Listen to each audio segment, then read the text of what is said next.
आज की ये दास्तान एक ऐसी जगह की है जहां खामोशी चीखती है और अंधेरा अंधेरा सब कुछ निगल जाता है। ये कहानी है एक वीरान आसीब ज़दा कब्रिस्तान की। ये सिर्फ अल्फाज नहीं है, ये एक वार्निंग है, एक ऐसा इस्तकबाल जो हर आने वाले को बताता है कि इस जगह के उसूल कुछ और हैं। ये एक ऐसी दावत है जो जिंदगी की तरफ नहीं, सीधा मौत की तरफ ले जाती है। हर खौफनाक कहानी की शुरुआत अक्सर मासूमियत और बेफिक्री से ही होती है। हमारी कहानी का आगाज भी एक ऐसी ही रात से होता है, जब जवानी के जोश में लिया गया एक फैसला उन्हें एक ना खत्म होने वाले अजाब की तरफ ले जाने वाला था।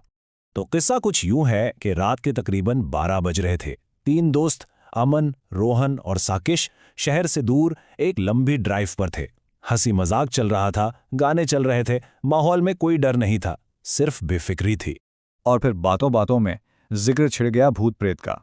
रोहन, जो खुद को कुछ ज्यादा ही बहादुर समझता था, उसने शहर के सबसे मशहूर अजीब ज़दा कब्रिस्तान में एक रात गुजारने की शर्त लगा ली।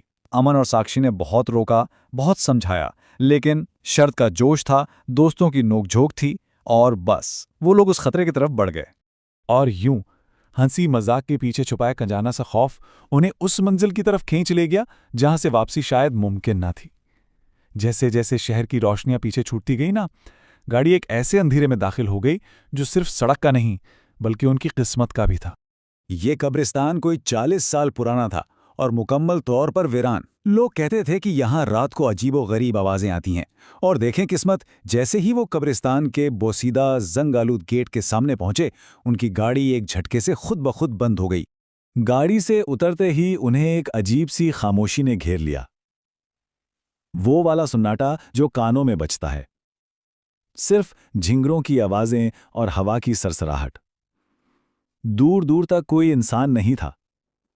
खौफ अब आहिस्ता आहिस्ता उनके दिलों में अपनी जगह बना रहा था। अभी वो सोच ही रहे थे कि अब क्या करें कि अचानक हवा में एक अजीब सी खुशबू फैल गई। ये किसी बहुत ही लजीज खाने की महक थी, जैसे कोई गर्मा गर्म तड़के वाली दाल और ताज़ा रोटियां पका रहा हो। ये बात बहुत ही अजीब थी।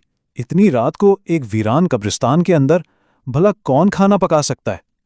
खुशबू इतनी तेज थी कि वो खुद को इसकी तरफ जाने से रोक ना सके, और बस वो खुशबू का पीछा करते हुए कब्रिस्तान के अंदर एक हल्की सी रोशनी की तरफ बढ़ने लगे। खुशबू के पीछे पीछे वो उस रोशनी के करीब पहुंचे, शायद ये सोचकर के कोई मदद मिल जाएगी। लेकिन जो उन्होंने देखा वो मदद नहीं, बल्कि उनकी जिंदगी का सबसे खौफनाक मंजर था। कब्रिस्तान के बीचों बीच, कब्रों के दरमियान, एक पुराना सा ठेला खड़ा था, जिसके पास सफेद साड़ी में मलबूस एक औरत खड़ी खाना बना रही थी। उसका चेहरा लंबे काले बालों से ढका हुआ था। अमन और साक्षी तो इसे देखकर जैसे सुन्न हो गए, लेकिन रोहन, इस पर जैसे कोई जादू हो गया था। उसकी आंखों में एक अजीब सी चमक थी और वो एकदम बोला, मुझे मुझे बहुत भूख लगी है। अमन ने गौर से देखा, रोहन की आंखें मुकम्मल तौर पर काली हो चुकी थीं। एक तरफ अमन और साक्षी थे, जिनके रोंगटे खड़े हो चुके थे और दिमाग खौफ से माऊफ हो रहा था। वहीं दूसरी तरफ रोहन उस औरत के सहर में मुकम्मल तौर पर गिरफ्तार था और वो ठेले की तरफ बढ़ने लगा। जैसे ही वो करीब पहुंचे, उस औरत ने अपना सर उठाया और एक खौफनाक मुस्कुराहट के साथ बोली, आखिरकार तुम लोग आ ही गए, मैं तो कब से तुम्हारा इंतजार कर रही थी। ये सुनकर अमन और साक्षी की तो जैसे जान ही निकल गई। उस चुड़ैल ने 3 थालियों में खाना निकाला, लेकिन जैसे ही खाना उनके करीब आया, वो लजीज खुशबू एकदम सड़े हुए गोश्त की नाकाबिले बर्दाश्त बदबू में बदल गई। इस सड़े हुए गोश्त की बदबू ने अमन के दिमाग को जैसे एक झटका दिया। वो फौरन समझ गया कि ये कोई आम खाना नहीं, ये एक चाल है। अगर रोहन ने एक निवाला भी खा लिया तो वो हमेशा के लिए इसी कब्रिस्तान का हिस्सा बन जाएगा। अब सोचने का वक्त नहीं था, सिर्फ एक ही रास्ता था, भागना। उससे पहले कि रोहन पहला निवाला लेता, साक्षी ने हिम्मत की और उसके हाथ से थाली छीनकर जमीन पर फेंक दी। ये देखते ही वो चुड़ैल गुस्से से चीख पड़ी, तेरी हिम्मत कैसे हुई मेरा खाना फेंकने की?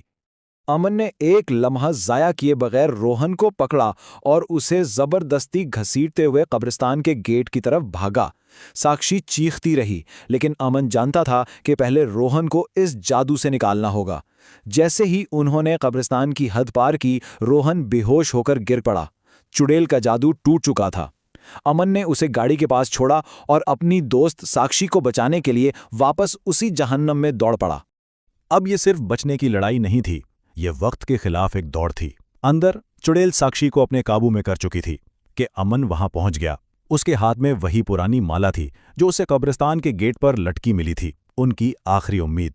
अमन ने बगैर एक लम्हा जाया किए वो माला चुड़ैल के गले में डाल दी, और माला के छूते ही वो ऐसे चीखने लगी जैसे उसके जिस्म में आग लग गई हो। उसकी चीखों से पूरा कब्रिस्तान गूंज उठा। अमन ने साक्षी का हाथ पकड़ा और वो दोनों अपनी जान बचाकर वहां से भागे। पीछे चुड़ैल की चीखें और अजीबोगरीब आवाजें आ रही थीं, लेकिन उन्होंने मुड़कर देखने की हिम्मत बिल्कुल नहीं की। वो इस रात बच तो गए, लेकिन एक सवाल आज भी उनके जहनों में गूंजता है, और शायद सुनने वालों के जहन में भी गूंजेगा कि क्या वो चुड़ैल आज भी इस वीरान कब्रिस्तान में अपने ठेले के पास खड़ी किसी नए मेहमान का इंतजार कर रही है।